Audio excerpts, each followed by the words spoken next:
Feel the real fear with us. প্রিয় listeners, আসসালামু আলাইকুম। দেশ ও দেশের বাইরে যে যেখান থেকে আফরান দ্য হরর ওয়ার্ল্ডের আজকের হরর নাইট এপিসোডের 13তম আয়োজনে যুক্ত হয়েছেন বা পরবর্তীতে হবেন, সকলকে জানাচ্ছি শুভেচ্ছা ও অভিনন্দন। আশা করি সবাই ভালো আছেন, সুস্থ আছেন। প্রিয় লিসেনার্স, আপনাদের পাঠানো 10টি ঘটনা নিয়ে ভয়ের শিহরণ বইটি আমরা এবার অমর একুশে বইমেলায় প্রকাশ করেছিলাম। এই ভয়ের শিহরণ নামটি কিন্তু আপনাদের কাছ থেকেই আমরা সংগ্রহ করেছিলাম। আপনাদের পাঠানো বিভিন্ন প্রস্তাবিত নামগুলো থেকে আমরা একটা ভোটের আয়োজন করেছিলাম। সেখান থেকে সর্বোচ্চ ভোট যেই নামটি পেয়েছিল সেই নামটি আমরা ভয়ের শিহরণ এই নামটি পেয়েছিলাম, আর সেটি এই বইয়ের নামকরণ হিসাবে ব্যবহৃত হয়েছে। অমর একুশে বইমেলা শেষ হয়ে গেলেও রকমারিতে কিন্তু বইটি আপনারা পাবেন। তার জন্য গুগলে গিয়ে রকমারি লিখে সার্চ করবেন, রকমারির ওয়েবসাইট সামনে চলে আসবে। সেই লিঙ্কে ঢুকে দেখবেন যে রকমারির ওয়েবসাইটেই আর একটা সার্চ অপশন আছে সহজে বই খুঁজে পাওয়ার জন্য। সেখানে ভয়ের শিহরণ নামটি লিখলেই এই বইটি আপনাদের সামনে চলে আসবে। সেখান থেকে আপনারা অনায়াসেই অর্ডার করতে পারবেন। প্রিয় লিসেনার্স, আর কথা বাড়াবো না, আজকের এই হরর নাইট এপিসোডের 13তম আয়োজনের ঘটনাতে চলে যাব। যার ঘটনা আপনাদের সাথে শেয়ার করব তার নাম ইয়ারিসু জান্নাত ইয়া, তার ডাক নাম ইয়ামনি। উনি বর্তমানে 9ম শ্রেণীতে অধ্যয়ন করছেন। উনি ওনার মা এবং মামার অনুমতি নিয়ে ঘটনাটি পাঠিয়েছেন। ঘটনাটি নওগাঁ জেলার মহাদেবপুর থানার চান্দা আলীপুর এবং জন্তি গ্রাম সংলগ্ন। এটি খুব পরিচিত একটি ঘটনা। তো ঘটনাটি শোনার পর আপনারা একটা অদ্ভুত অনুভূতি পাবেন। সেটি হলো জিন না মানুষের উপরই আপনাদের বিরক্ত লাগতে বাধ্য হবে। চলুন মূল ঘটনাতে চলে যাই। এই ইয়ামনি আপুর মামা, ওনার নাম হচ্ছে মোহাম্মদ মেহেদি হাসান। তো উনি মূলত টোটাল ঘটনাটা প্রকাশের জন্য ইয়ামনি আপুকে দিয়েছিলেন। তো চলুন মূল ঘটনায় যাব। এই ঘটনার কেন্দ্রীয় চরিত্র যিনি, তিনি একজন মৌলানা সাহেব। তার নাম সাজ্জাদুর রহমান সাজু। সাল 2006। এই যে সাজু হুজুর, উনি দ্বীন ইলমের ক্ষেত্রে কিন্তু খুব গভীর জ্ঞানওয়ালা একজন ব্যক্তি। জন্তি গ্রামে ওনাদের মসজিদের ইমাম সাহেব ছিলেন।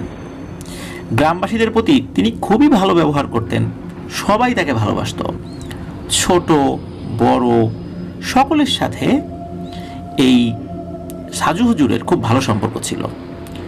ফজরের নামাজের পর মসজিদে মক্তব পড়াতেন। অনেকেই পড়তে যেতেন। এই যে মেহেদি হাসান মামা যিনি, উনিও সেখানে পড়তে যেতেন। তো এই যে সাজু হুজুর, ওনারা ছিলেন 4 ভাই। তিনি ছিলেন সবার বড়। পরিবারের দায়িত্ব ছিল তার উপরে। আর উনি খুব চমৎকার বক্তব্য দিতে পারতেন। ওনার বক্তব্য বা বয়ানে, তার কথায় পুরো এলাকা জুড়ে তার সুনাম কিন্তু ছড়িয়ে পড়ে। কিন্তু উনি কিন্তু অর্থনৈতিকভাবে ভালো অবস্থায় ছিলেন না। কিভাবে আরেকটু সচ্ছলতা পাওয়া যায়, এই জন্য উনি চেষ্টা চালিয়ে যাচ্ছিলেন হক হালাল পদ্ধতিতে যেন আরেকটু উপার্জন করা যায়। তো উনি খুব সস্তা দামে পার্শ্ববর্তী গ্রাম চান্দা আলীপুরের একটা পুকুর লিজ নিয়েছিলেন। অর্থাৎ নির্দিষ্ট সময়ের জন্য এই পুকুরটি ভাড়া নিয়েছিলেন খুবই স্বল্প মূল্যে। খুব স্বল্প মূল্যে পাওয়ার পেছনে একটা কারণ রয়েছে। কারণ হচ্ছে ওই পুকুরে এ যাবৎ কাল পর্যন্ত কেউ লিজ নিয়ে মাছ চাষ করতে পারেনি। কেন পারেনি? ভয়ের কারণে। সবাই বলে ওই পুকুরে নাকি জিনের সমস্যা রয়েছে। ভয়ে সন্ধ্যার সময় ওই পুকুরের আশেপাশ দিয়ে কেউ যেত না। কিন্তু এই সাজু হুজুর, উনি একজন মাওলানা সাহেব, আবার মসজিদের ইমাম। বলে রাখা ভালো, উনি টুকটাক কবিরাজি জানতেন, মানুষকে রুকিয়া করাতেন। আল্লাহর অশেষ রহমতে এমন এক ব্যাপার ওনার মধ্যে ছিল, কোনো অসুস্থ ব্যক্তি বা জিনে আসর করা কোনো ব্যক্তি যদি ওনার কাছে আসতেন, উনি দোয়া দুরূদ পড়ে ফু দিতেন, আল্লাহর রহমতে ভালো হয়ে যেত। অধিকাংশ রোগী তার কাছে এসে আল্লাহর রহমতে সুস্থ হয়ে যেতেন। তো ওনার কাছে কোনো পুরুষ রোগী যদি আসতো, তার চোখে এবং মাথায় হাত বুলিয়ে দিয়ে দোয়া পড়তেন এবং ফু দিতেন। আর মহিলা রোগীদের কাছে যখন মহিলা রোগীদের ওনার কাছে আনা হতো, তখন উনি গায়ে হাত দিতেন না, শুধু দূর থেকে ফু দিয়ে দিতেন, আল্লাহর অশেষ রহমতে ভালো হয়ে যেত তারা। তো যাই হোক, ওনার মধ্যে এই জিনিসগুলো, ভালো গুণগুলো ছিল। আল্লাহ ওনাকে অনেক ভালো একটা সম্মানিত জায়গায় নিয়ে গিয়েছিলেন। তো উনি ওই পুকুরটা লিজ নিয়েছেন। ওই পুকুরটার নাম ছিল দ্যামা, মানে দ্যামা পুকুর। পুকুরে তিনি মাছ চাষ করছিলেন কয়েক মাস, কোনো সমস্যা হয়নি, খুব ভালো মতো উনি মাছ চাষ করছিলেন। যথারীতি মাছ তোলার যখন সময় হলো, প্রচুর পরিমাণে মাছ পাওয়াও গেল। প্রথমবার মাছ তোলার পর উনি এই মেহেদি মামার চাচাকে, মেহেদি মামার আব্বাকে কিছু মাছ উপহার স্বরূপ পাঠিয়েছিলেন। তো এই সাজু হুজুরের সাথে তো সকলের সম্পর্ক ভালো ছিল, আর এই মেহেদি মামার চাচা আব্বা ওনাদের সাথেও খুব ভালো সম্পর্ক ছিল, এই জন্য মাছ উপহার স্বরূপ পাঠিয়েছিলেন আর কি। আর এই মেহেদি মামার চাচা একজন আলেম মানুষ, সেই সাথে এই চান্দা আলিপুর হাই স্কুলের শিক্ষক ছিলেন। তো যাই হোক, মাছেও কোনো সমস্যা নাই, মাছ ধরতে গিয়েও কোনো সমস্যায় উনি পড়েন নাই কখনোই। তারপর বেশ অনেকদিন কেটে যেতে শুরু করলো, উনি তো আগের মতোই মাছ চাষ চালিয়ে যাচ্ছিলেন ওখানে। তো একদিন রাত্রে উনি রাতের বেলা গিয়েছিলেন পুকুর দেখার জন্য, নর্মালি যেতেন না ওখানে। তো ওখানে যখন উনি গিয়েছেন, চাঁদের আলোতে উনি দেখেন যে পুকুরের ঠিক মাঝখানে একটা নৌকা আকৃতির কিছু একটা একদম মাছ পুকুরে চকচক চকচক করছে। দূর থেকে দেখে মনে হচ্ছে ওই নৌকার উপর দুটো বাচ্চা বসে আছে। তো তিনি নিশ্চিত হওয়ার জন্য সামনে এগিয়ে গিয়ে আড়াল থেকে দেখতে থাকেন ব্যাপারটা আসলে কি হচ্ছে। তিনি দেখলেন একটা ছোট সাইজের সোনার নৌকা, তাতে দুটো বাচ্চা খেলা করছিল, গান করছিল, ওদের শরীরও চকচক করছিল। আর এই বাচ্চা দুটো দেখতে খুবই সুন্দর চেহারা। উনি খুব সহজে বুঝতে পারলেন যে আসলে এই নৌকাটা কিসের, এই নৌকার উপরে এরা কারা আছে। যেহেতু উনি রুকিয়া করতেন, জিনে ধরা রুগীরও ট্রিটমেন্ট করতেন,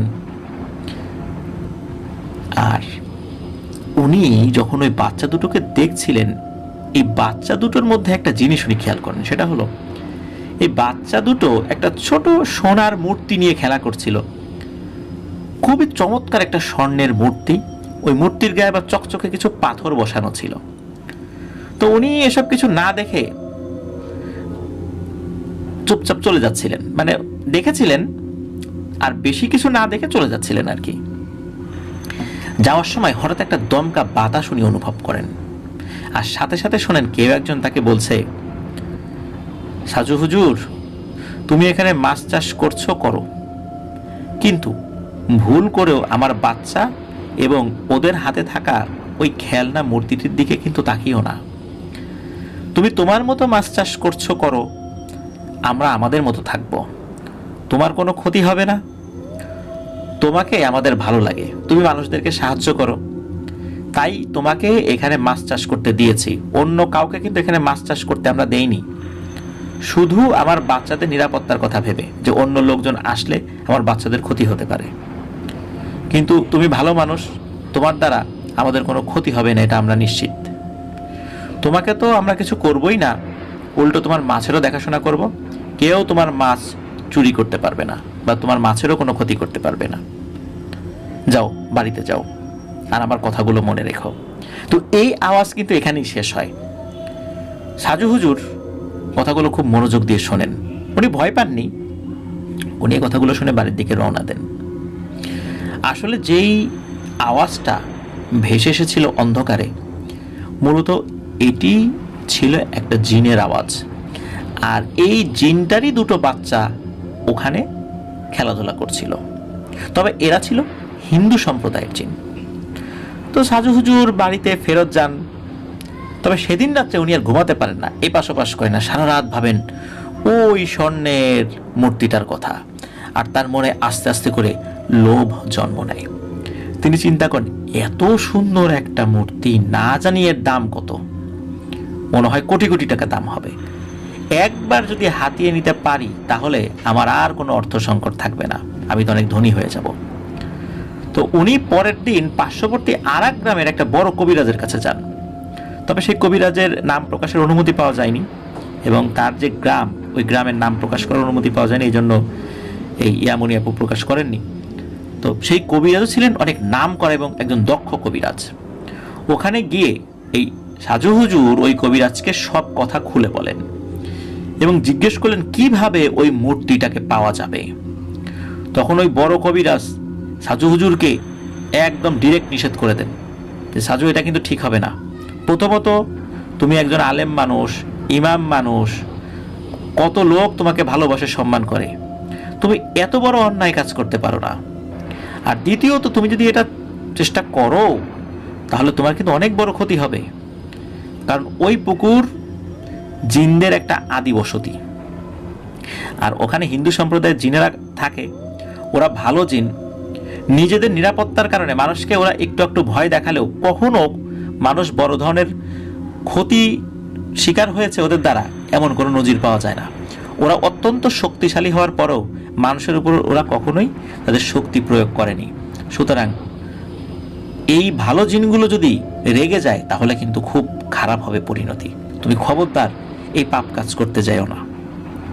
ওই কবিরাজ এই সাজু হুজুরকে খুব ভালো করে বুঝিয়ে না করে দেন। এরপর কিছুদিন সাজু হুজুর চিন্তা ভাবনা করেন, কিন্তু লোভ তার মনে পেয়ে বসেছে। এরপরে রাতের বেলা ওই পুকুর ঘাটে গিয়ে উনি থাকা শুরু করেন।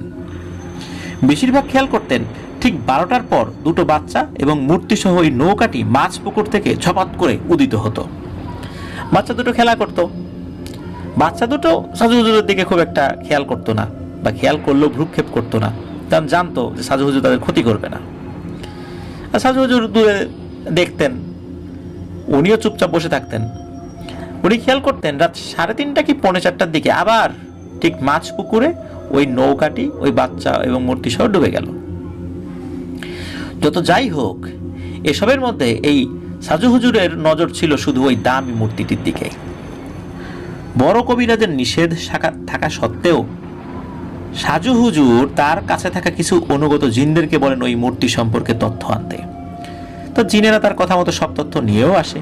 এসে সাজু হুজুরকে বলেন, হুজুর আপনি ওই মূর্তিটাতে কখনোই হাত দিবেন না, ওটা ওই হিন্দু জিনের বংশ পরম্পরায় পাওয়া একটা সম্পদ, যেটা বহু আদিকাল থেকে ওই বংশের এক এক করে সব জিনেরা পেয়ে এসেছে এবং ভবিষ্যতেও পাবে। অর্থাৎ ওই জিনের বাচ্চাদের ভবিষ্যৎ সন্তানরা আবার উত্তরাধিকার সূত্রে ওই মূর্তিটা পাবে। ওটা ওরাও কোনো মানুষকে দিতে পারবে না, মানুষেরও উচিত না ওদের কাছ থেকে ওটা কোনোভাবে হাতিয়ে নেয়া।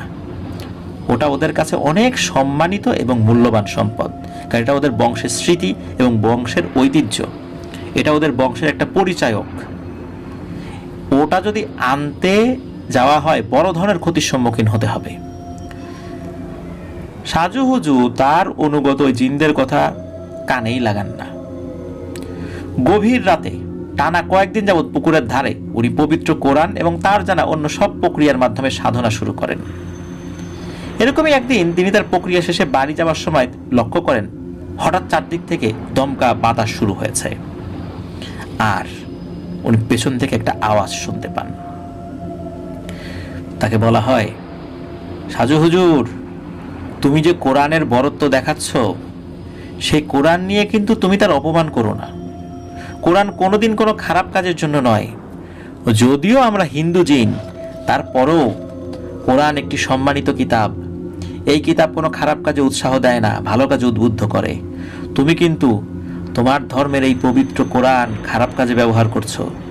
সাজু হুজুর কাজটা কিন্তু ভালো হচ্ছে না, তুমি ভাবো।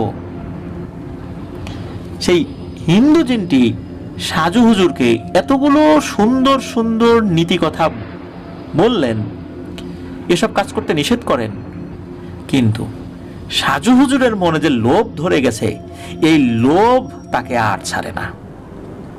এত অনুরোধ করার পরেও সাজু হুজুর কিন্তু ওই জিনের কথা শোনেন নাই।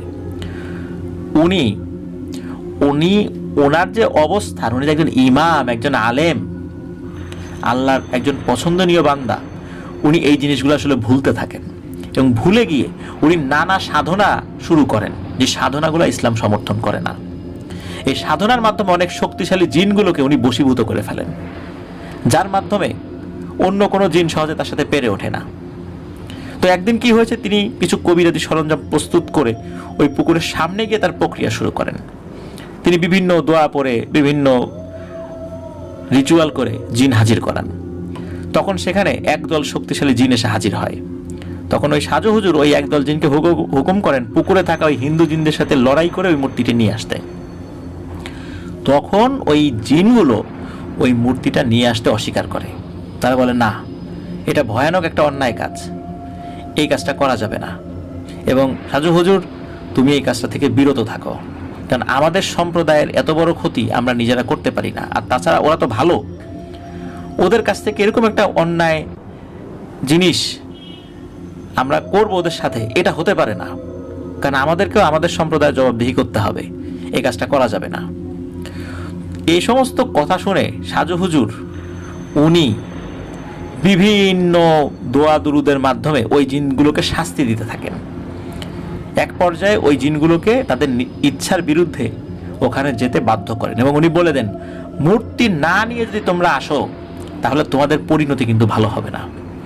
শেষ পর্যন্ত ওই জিনগুলো যখন বুঝতে পারে যে যদি মূর্তি আনতে যাওয়া না হয় তাহলে এই সাজু হুজুর তাদেরকে হত্যা করবে, নেহায়েত দায় থেকে ওই হিন্দু জিনদের সাথে ওই জিনের দল যুদ্ধ শুরু করে। তুমুল যুদ্ধ চলতে থাকে। আর এই যুদ্ধের মধ্যে সবচাইতে মর্মান্তিক ঘটনাটা ঘটে। ওই যুদ্ধের এক পর্যায়ে ওই দুটি বাচ্চা জিন, ওরাও তো নিজেদের সম্পদ বাঁচানোর জন্য মরিয়া হয়ে উঠেছিল। তখন ওই বাচ্চা জিনদের মধ্যে একটা জিন মারা যায়। এটি সবচাইতে ভয়ানক একটা ব্যাপার হয়ে দাঁড়ায়। সুন্দর ফুটফুটে দুটি জিনের বাচ্চার মধ্যে একজনকে নির্মমভাবে হত্যা করে ফেলা হয়। যারা হত্যা করেছে ওরাও ইচ্ছা করে করেনি, তাদেরকেও বাধ্য করা হয়েছে শুধু একটা মূর্তির জন্য, শুধু মূর্তির প্রতি লোভের জন্য। মূলত বাচ্চাটিকে সাজু হুজুর তার করা কোনো জাদু বা প্রক্রিয়ার মাধ্যমে মেরে ফেলতে বাধ্য করেছিলেন। মানে এমন একটা কাজ করেছিলেন, একটা নির্দিষ্ট জিনকে উনি ওইটার মাধ্যম দিয়ে বারবার প্রেশারাইজ করছিলেন ওই জিনটি যেন ওই বাচ্চার কাছে গিয়ে ওই বাচ্চাকে আক্রমণ করে, কারণ ওই বাচ্চার হাতে ছিল ওইটা। বাচ্চাটা ঠিক যেমন ছোট বাচ্চারা তাদের প্রিয় কোনো খেলনা বুকের মধ্যে আগলে রাখে, কাউকে দিতে চায় না, ঠিক ওই বাচ্চাটিও নাকি বুকের মধ্যে আগলে রেখেছিল।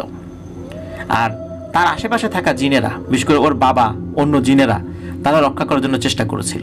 কিন্তু সাজু হুজুর একটা জিনের উপর বিশেষ তন্ত্রমন্ত্র প্রয়োগ করে ওই বাচ্চার কাছে পৌঁছাতে পেরেছিলেন, মানে ওই জিনটাকে পৌঁছাতে পেরেছিলেন। তখন ওই জিনটাকে বাধ্য করেছিলেন ওই বাচ্চাটাকে আঘাত করতে। মূলত তখনই ওই বাচ্চাটা মারা যায়। আর বাচ্চা যখন মারা যায়, বাচ্চার এই মৃত্যু দেখে, নির্মম মৃত্যু দেখে ওই জিনের যে বাবা, উনি দুর্বল হয়ে পড়েন। শেষ পর্যন্ত আর একটা বাচ্চা যেন মারা না যায় এই জন্য যুদ্ধ থামিয়ে দেন। আর ওই মূর্তিটি ওই জিনের দল কেড়ে নিয়ে চলে যায়।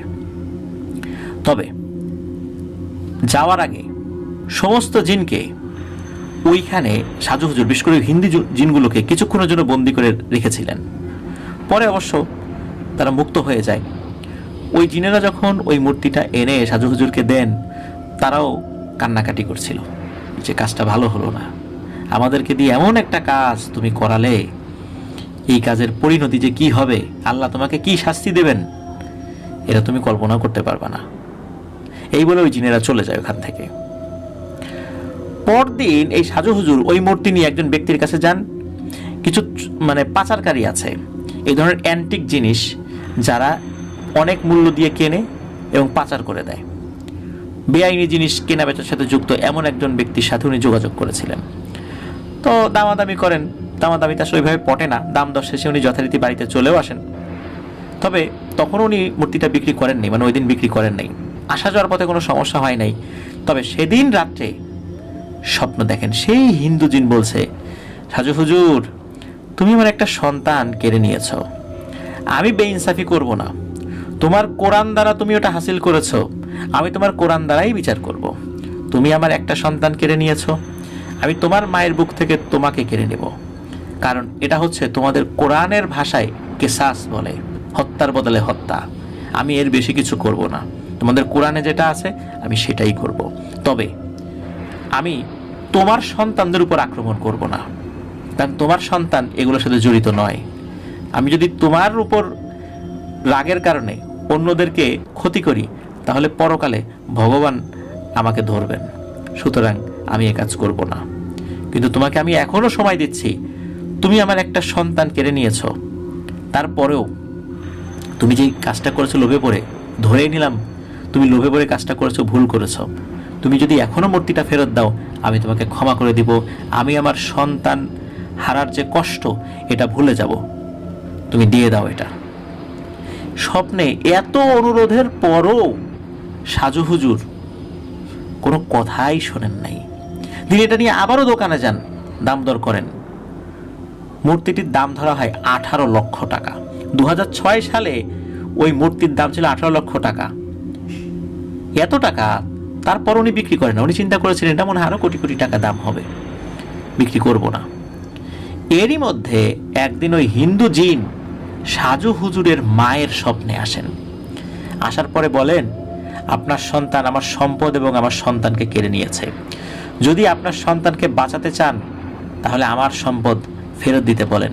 এটার উপর অধিকার আর কারো নাই। তো সাজু হুজুরের মা যখন এই স্বপ্ন দেখেন, উনি সকালে উঠে সাজু হুজুরকে বোঝান, কারণ সাজু হুজুর তো পরিবারের কাউকে এটা বলেন নাই। তখন উনি যখন বলেছেন যে আমি এরকম স্বপ্ন দেখেছি, তুমি এরকম জিনিসটা নিয়ে আসছো, বাবা তুমি এইটা জিনিসটা ফেরত দিয়ে দাও, এটা রেখো না। মায়ের অনুরোধও সাজু হুজুর রাখেন না, কারণ লোভ মানুষকে আসলে শেষ করে দেয়। এর মধ্যে বিভিন্নভাবে জিনদের পক্ষ থেকে ছোটখাটো আক্রমণ হয় তার প্রতি, কিন্তু এসব থেকে উনি নিজেকে মুক্ত রাখতে পারতেন বিভিন্ন পদ্ধতি অবলম্বন করে। আর ওনার পরিবারে নানা ধরনের কলহ বিবাদ লাগা শুরু করে, বিভিন্ন ধরনের রোগ ব্যাধি হতে শুরু করে। আর এইসবের মধ্যেই উনি মূর্তিটির বিক্রির বিষয়ে বিভিন্ন জায়গায় দাম দর করতে থাকেন। তো একটা জায়গায় উনি দাম দর করতে যাবেন, রাতের বেলা যাবেন, এগুলো তো নিয়ে দিনের বেলা ওইভাবে বের হওয়াটা ঝামেলা। যথারীতি উনি একটা মোটরসাইকেল নিয়ে বের হন। উনি ছোট একটা মোটরসাইকেল চালাতেন। তো একটা জায়গার নাম হচ্ছে মানিককুড়ি। এই মানিককুড়ি নামক 3 রাস্তার মাথা, আর কি 3 মাথার রাস্তা বলা চলে, 3 মাথার রাস্তা পার হয়ে জোয়ানপুর নামক একটা জায়গা রয়েছে। এই জোয়ানপুর নামক রাস্তার মাঝামাঝি জায়গায় যেতে উনি হঠাৎ করে দেখেন তার সামনে একটা রাস্তার বদলে 7টা রাস্তা হয়ে গেছে। তিনি এমন 7টা রাস্তা থেকে হঠাৎ থমকে গিয়ে গাড়ি থামিয়ে ফেলেন। তিনি ওখানেই দাঁড়িয়ে চিন্তা করতে থাকেন কোন রাস্তা দিয়ে যায় এখন। উনি পেছন দিকে তাকিয়ে দেখেন বড় বড় 2টা ট্রাক আসছে। পেছন থেকে যখন আবার মাথা ঘুরিয়ে সামনের দিকে তাকিয়েছেন, তখন সামনে দেখেন 7টা রাস্তা যে সৃষ্টি হয়েছিল হঠাৎ করে, সেই 7টা রাস্তা দিয়েই একসাথে 7টা ট্রাক আসছে। মানে প্রতিটা রাস্তা দিয়ে একটা করে ট্রাক আসছে। উনি সামনেও যেতে পারছেন না, পিছনেও যেতে পারছেন না। উনি এক জায়গায় থমকে দাঁড়িয়ে থাকেন। এমন সময় ওনার কিছু একটার সাথে অ্যাক্সিডেন্ট হয়। উনি আসলে দেখতে পাননি কিসের সাথে অ্যাক্সিডেন্ট হলো। তখন উনি খুব আস্তে করে মোটরসাইকেল থেকে পড়ে যান, মাথার এক সাইডে খুব অল্প ব্যথা পান। এমনকি তার হাতে পায়ের কোথাও আঁচড়ও লাগেনি, কোথাও কাটেও নি। তিনি চোখ খুলে দেখেন না, কোথাও কোনো ট্রাক নাই, 7টা রাস্তাও নাই, আগের মতো সামনে একটা রাস্তা। কিন্তু ওনার সাথে কোনো ট্রাকের অ্যাক্সিডেন্ট হয়নি, বরং আরেকটি মোটরসাইকেল ওই দিক দিয়ে আসছিল। ওই মোটরসাইকেলটা খুব ধীরে ধীরে যাচ্ছিল, আর রাস্তাটা সম্পূর্ণ ফাঁকা ছিল। সাজু হুজুরের মাথায় একটু ব্যথা লাগলো, ওই লোকটার কোনো কিছু হয়নি, বাইকটাও পড়ে যায়নি। তো সাজু হুজুর বাইকটা আবার উঠান, ওই সময় আরো কোনো দিকে না গিয়ে বাড়িতে ফেরত আসেন। সাজু হুজুরের মাথায় আঘাত লাগার কিছুদিন পর ওই ব্যথা আর ভালো হয় না। উনি ডাক্তারের কাছে যান। ডাক্তার পরীক্ষা নিরীক্ষা করে বলেন যে তার মস্তিষ্কে পানি জমা হয়েছে, দ্রুত সেটা অপারেশন করে ভালো করতে হবে। তো উনি বাড়িতে চলে আসেন। ওই রাত্রে আবার স্বপ্নে ওই হিন্দু জিন তাকে দেখা দেয় এবং হিন্দু জিন তাকে বলে, সাজু হুজুর আমি তোমাকে খুব পছন্দ করতাম, তুমি অপরাধ করলেও আমি তোমাকে ক্ষমা করব, শুধু ওই মূর্তিটিকে আমাকে ফেরত দিয়ে দাও, তাহলে আমি তোমার মাথার রোগও ঠিক করে দিব। আমি আমার সন্তানের মৃত্যুকেও মেনে নিচ্ছি, কিন্তু আমার বংশ পরম্পরায় পাওয়া আমাদের এই সম্পদের কমতি আমার বংশ কিছুতেই মেনে নেবে না। কারণ এবার ছিল আমার ওই মূর্তিটাকে রক্ষা করার সময়কাল। এরপর তোমাকে বা এরপর আমাকে পরবর্তী আরও এই বংশের সন্তানকে ওই মূর্তিটি হস্তান্তর করতে হবে। আমি আমার উত্তরসূরিদের কাছে কি জবাব দিব? এত বছর ধরে আমার পূর্বপুরুষরা যেই জিনিসটা নিজেদের কাছে হেফাজত করে রেখেছে, সেটি আমি তো এভাবে হাতছাড়া হতে দিতে পারি না, তুমি এটা দিয়ে দাও। তো এত অনুরোধের পরও সাজু হুজুর কথা শোনেন না, তিনি তার পরিবারের কথাও শোনেন না। পরিবার তো বোঝা যায় যে সাজু এই কাজ করেছে, আর সাজু হুজুর পরিবারের সাথে এই বিষয়টা শেয়ারও করতেন যখন পরিবার বুঝে গিয়েছিল। এদিকে তো আস্তে আস্তে তার মাথার ব্যথা বাড়তে থাকে। তিনি তার পরিবার শ্বশুরবাড়ি থেকে আর্থিক সহায়তা নিয়ে ঢাকা থেকে মাথার অপারেশন করিয়ে আনেন। তো বেড রেস্ট থাকা অবস্থায় এক রাতে তার পিঠের মধ্যে বিশাল একটা ফোড়ার মতো বের হয়। তারপর দিন আবার 2 কোণে ফোড়া বের হয়। এভাবে রাতারাতি কোনো কারণ ছাড়াই অনেকগুলো ফোড়া বেরিয়ে তার পুরো শরীর ঢেকে যায়। আর ফোড়াগুলো দেখে মনে হতো কোনো কিছু খামচি মেরে ঘা তৈরি করেছে। তো এই যে সব বিষয় হতে থাকে, এর মধ্যে সাজু হুজুর কিন্তু চিন্তা করেছেন যে উনি ভালো হয়ে যাবেন। উনি কাউকে এই মূর্তির বিষয়ে এই বিষয়টা বলতে চান না যে ওই মূর্তিটা উনি কোথায় রেখেছেন। শুধু ওনার স্ত্রী একবার ওই মূর্তিটা দেখেছিলেন, কিন্তু কোথায় রেখেছেন এই বিষয়টা উনি কাউকে বলেননি। তো এর মধ্যে কি হয়, সাজু হুজুর বাকরুদ্ধ হয়ে যান, মানে উনি ওনার কথা বলার ভাষা হারিয়ে ফেলেন, উনি আর কথা বলতে পারেন না। এইসব দেখে সাজু হুজুরের মা বারবার ওই পুকুরের সামনে রাতের বেলা গিয়ে কান্নাকাটি করতো আর অনুরোধ করতো তার ছেলেকে ছেড়ে দিতে। এরকম কয়েকদিন হওয়ার পর সেই হিন্দু জিন সাজু হুজুরের মায়ের স্বপ্নে আসে এবং এসে বলে, আপনি সাজুর মা, আমি আপনাকে সম্মান করেই বলছি, ও আমার সন্তানকে হত্যা করেছে, তবুও আমি ওকে ক্ষমা করব, কিন্তু ও আমার বংশের যে সম্পত্তি নিয়ে গেছে সেটা আমাকে ফিরিয়ে দিক, ও সুস্থ হয়ে যাবে, স্বাভাবিক হয়ে যাবে। তো যাই হোক, এই সাজু হুজুর এত কষ্ট করেও কিন্তু ওই মূর্তিটি বিক্রি করতে পারেন নাই। আর উনি এই বাকরুদ্ধ হওয়ার আগে, বিশেষ করে ওই টিউমার বা ফোড়া হওয়ার আগে, উনি যে কাজটি করেছেন, উনি কবিরাজি প্রক্রিয়ার মাধ্যমে খুব শক্ত বন্ধন দিয়ে ওই মূর্তিটি কোথাও লুকিয়ে রেখেছিলেন, যাতে করে কোনো মানুষ বা জিন ওটাকে নিতে না পারে। আর এরপরে যখন উনি বাকরুদ্ধ হয়ে যান আর বিছানায় পড়ে যান, উনি তো চলাফেরাও করতে পারছেন না আর কথাও বলতে পারছেন না, যার কারণে ওই জিনিসটা কোথায় রেখেছেন ওটা তো উনি আর বলতে পারছিলেন না। তো উনি এইভাবে মৃত্যুর সাথে পাঞ্জা লড়েছিলেন বেশ কিছুদিন।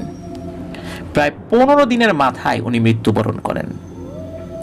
মৃত্যুর পরের দিন রাতের বেলা সাজু হুজুরের মা আবার রাতের বেলা ওই পুকুরের সামনে গিয়ে কান্নাকাটি করেন, বলেন, আমার সন্তান তো খুব কষ্টে মারা গেল, দয়া করে আমার পরিবারের আর কোনো ক্ষতি আপনি করবেন না। তখন কিন্তু ওই গায়েবী ভাবে আওয়াজ আসে, এবার আর স্বপ্নে না, যে তোমরা মানুষ খুবই নিম খারাপ, সামান্য একটা সম্পদের জন্য তোমরা আমার পরিবারকেও শেষ করে দিয়েছ, আমার সন্তানের জীবন শেষ করে দিয়েছ, আমার বংশের হাজার হাজার বছরের গৌরব ঐতিহ্য শেষ করে দিয়েছ। এখন ওই জিনিসটা যদি শুধু ফেরত দাও, তাহলেই আমি আমার বেঁচে থাকার অবলম্বনটা পাবো, আমার পরবর্তী বংশধররাও আমাকে কাপুরুষ বলবে না। কিন্তু ওই জিনিসটা আমি নিতে পারছি না, আর আমি বলতেও পারি না, কোনো জিনও বলতে পারে না ওই জিনিসটা সাজু হুজুর কোথায় রেখেছে। তো সাজু হুজুরের মা, সাজু হুজুরের পরিবার অনেক খুঁজেছিলেন ওই মূর্তিটা, কিন্তু কোথাও পায়নি। কোথায় রেখেছিলেন সাজু হুজুর ওই জিনিসটা শুধু সাজু হুজুরই জানতেন, আর আল্লাহ তাআলা জানতেন। উনি এমন এক বন্ধনী দিয়ে ওই মূর্তিটা লুকিয়েছেন, আশেপাশে থাকা কোনো জিনেরাও, হয়তোবা তার কারিন জিনও এটা টের পায়নি। হতে পারে, নির্দিষ্ট করে বলা মুশকিল, তা না হলে তো কোনোভাবে জিনেরাই তথ্য পেয়ে যেত। সাজু হুজুরের পিতার নাম মোহাম্মদ লাজি। সাজু হুজুরের স্ত্রী এবং সাজু হুজুরের মা এখনো বেঁচে আছেন। আর এই ঘটনার সত্যতা এই ইয়ামনি আপু, তারপর মেহেদি হাসান মামা, ওনারা নিশ্চিত করেছেন। অসংখ্য ধন্যবাদ জানাচ্ছি মেহেদি হাসান মামাকে এবং ইয়ামনি আপুকে, ওনারা অনেক কষ্ট করে ঘটনাটি পাঠিয়েছেন। প্রিয় লিসেনার্স, আসলে সাজু হুজুর যে মারা গেলেন, এত কষ্ট পেয়ে মারা গেলেন, কি মনে হয় আপনাদের কাছে? তিনি কি তার যোগ্য শাস্তিটা পেয়েছিলেন? আমার তো মনে হয় উনি ওনার যোগ্য শাস্তিটাই পেয়েছিলেন, কারণ উনি একজন আলেম মানুষ। উনি একটা মূর্তির লোভে এমন বিদ্যা প্রয়োগ করতে থাকেন যেটা একটা মুসলিম হয়ে সেটা করা শোভনীয় নয়। উনি কুফরি বিদ্যা, জাদুবিদ্যা প্রয়োগ করতে থাকেন, জিনদেরকে বাধ্য করেন ওই মূর্তিটা আনার জন্য, এবং সেটা আনতে গিয়ে যুদ্ধে একটা জিনের সন্তানও মারা যায়। তারপর সাজু হুজুরের কি পরিণতি হলো সেটা তো আপনারা ঘটনায় শুনলেন। লোভ এমন একটা জিনিস মানুষকে একদম শেষ করে দেয়, সব শেষ করে দেয়। মানুষের হিতাহিত জ্ঞানটাও থাকে না, পরকালের ভয়, ইহকালের ভয় সব ধ্বংস করে দেয়। আল্লাহ আমাদেরকে এই লোভ থেকে বাঁচিয়ে রাখুন। প্রিয় লিসেনার্স, ঘটনাটি আপনাদের কেমন লাগলো? ভালো লাগলে অবশ্যই আমাদের গ্রুপে পোস্ট করে আপনাদের মতামত লিখতে ভুলবেন না। আর এই ঘটনাটি নিয়ে আপনাদের মূল্যায়নটাও অবশ্যই আমরা জানতে চাই। এখানে কাকে দোষী মনে হয় অবশ্যই আমাদেরকে জানাবেন। প্রিয় লিসেনার্স, আপনারা যারা ঘটনা পাঠাতে চান তারা লিখে অথবা রেকর্ড করেছে কোনোভাবে ঘটনা পাঠাতে পারবেন afnanthehorrorworld@gmail.com এই ইমেল অ্যাড্রেসে। আমরা কোনো ভয়েস কল, হোয়াটসঅ্যাপ বা মেসেঞ্জার কলে বা মোবাইল কলে যে কোনোভাবেই হোক, শুধু ইমেল ছাড়া কোনোভাবে ঘটনা নিতে পারি না। এটা আমাদের একটা সীমাবদ্ধতা। আপনারা ঘটনা লিখে বা রেকর্ড করে ইমেলই করবেন। আর আমাদের গ্রুপ রয়েছে আফনান দ্য হরর ওয়ার্ল্ড নামে এবং পেজ রয়েছে, আর সেটার নাম আফনান দ্য হরর ওয়ার্ল্ড। এই দুটো লিঙ্ক আমরা আমাদের ভিডিও ডেসক্রিপশনে দিয়ে রেখেছি। সেখানে গিয়ে আপনারা আমাদের পরিবারের সদস্য হয়ে আপনারা আপনাদের মূল্যবান মতামতগুলো আমাদেরকে জানাতে পারেন। আর আমাদের এই ঘটনা যারা শুনলেন অবশ্যই এই ভিডিও লাইক বাটনে প্রেস করতে কিন্তু ভুলবেন না। আমাদের গ্রুপের লিঙ্ক, পেজের লিঙ্ক, আমাদের ইউটিউব চ্যানেল লিঙ্কটা কিন্তু আপনারা আপনাদের আইডিতে শেয়ার করে মানুষদেরকে জানাতে পারেন যে এখানে আমরা ভয়ের ঘটনাগুলো প্রচার করি এবং সত্য ভয়ের ঘটনা প্রচারে সর্বদা সচেষ্ট থাকার চেষ্টা করি। সবসময় হয়তো বা পারি না, কারণ আমাদেরও সীমাবদ্ধতা রয়েছে। সব জায়গায় গিয়ে সব ঘটনার সত্যতা আমরা নিশ্চিত করতে পারি না। এই অক্ষমতাটাও আপনারা ক্ষমা সুন্দর দৃষ্টিতে দেখবেন। প্রিয় লিসেনার্স, আসছে সোমবার অমীমাংসিত রহস্যের আরও একটি নতুন এপিসোড নিয়ে আপনাদের সামনে ইনশাল্লাহ হাজির হচ্ছি রাত 10:59। সবাই ভালো থাকবেন, সুস্থ থাকবেন, আমার জন্য দোয়া করবেন, আমার পরিবারের জন্য দোয়া করবেন, আপনাদের জন্য দোয়া রইল, আপনাদের পরিবারের প্রত্যেকের জন্য দোয়া রইল। মহান আল্লাহ সুবহানাহু ওয়া তাআলা আমাদেরকে ভালো রাখুন, সুস্থ রাখুন, নিরাপদে রাখুন, আফনান দ্য হরর ওয়ার্ল্ডের সাথে রাখুন। আসসালামু আলাইকুম। প্রিয় লিসেনার্স, আসসালামু আলাইকুম।